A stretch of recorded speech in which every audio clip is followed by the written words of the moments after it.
వరుసగా వైఎస్ఆర్ కాంగ్రెస్ పార్టీ వాళ్ళని అరెస్టులు, జగన్ మనిషి అనేవాడినల్లా జైల్లో వేసేయడం, జగన్ పార్టీ అంటే చాలు కేసులు పెట్టేయటం, వరుసపెట్టి చేస్తున్న ఈ కేసులు జగన్ భవిష్యత్తులో మళ్ళీ తమ వాళ్ళని వేధించకుండా అన్న తెలుగుదేశం వాళ్ళు చెప్పే మాట.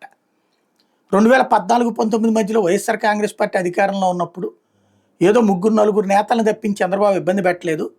బట్ అదే జగన్మోహన్ రెడ్డి పవర్లోకి వచ్చిన తర్వాతన రవీంద్ర దగ్గర నుంచి, అచ్చెన్నాయుడు దగ్గర నుంచి, అయ్యన్న పాత్రుడి దగ్గర నుంచి అనేక మందిని కేసులు, అరెస్టులు, జైళ్ళు తిప్పాడు, హింసించాడు.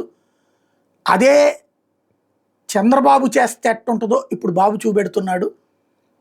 దాంతో రేపు పొద్దున జగన్ ఈసారి అధికారంలోకి వచ్చిన మా వాళ్ళ జోలికి రాకుండా ఉండాలి, అదే చంద్రబాబు నాయుడు జగన్కి నేర్పుతున్నటువంటి పాఠం అన్నది తెలుగుదేశంలోని ఇంటలెక్చువల్ టీం ఎందుకు బాబు ఇట్లాగా వరుసబెట్టి చేస్తున్నారన్న దానికి చెప్తోంది.